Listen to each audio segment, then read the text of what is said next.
প্রয়াত সিপিআইএম সাধারণ সম্পাদক সীতারাম ইয়েচুরির প্রতি শ্রদ্ধা জানাতে বৃহস্পতিবার সিপিএম রাজ্য দফতরে এক শ্রদ্ধাঞ্জলি অনুষ্ঠান অনুষ্ঠিত হয়। প্রয়াত ইয়েচুরির প্রতিকৃতিতে পুষ্পার্ঘ্য অর্পণ করে শ্রদ্ধা জানিয়েছেন নেতৃত্বরা।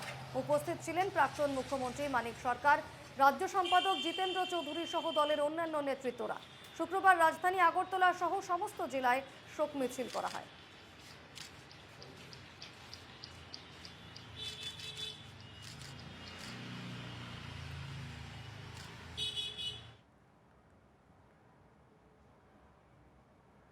কমরেড সীতারাম ইয়েচুরির স্মৃতির প্রতি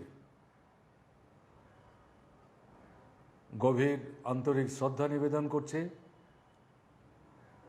তার স্ত্রী, কন্যা, পুত্র, ভ্রাতা এবং পরিবার পরিজনদের প্রতি সমবেদনা জ্ঞাপন করছি।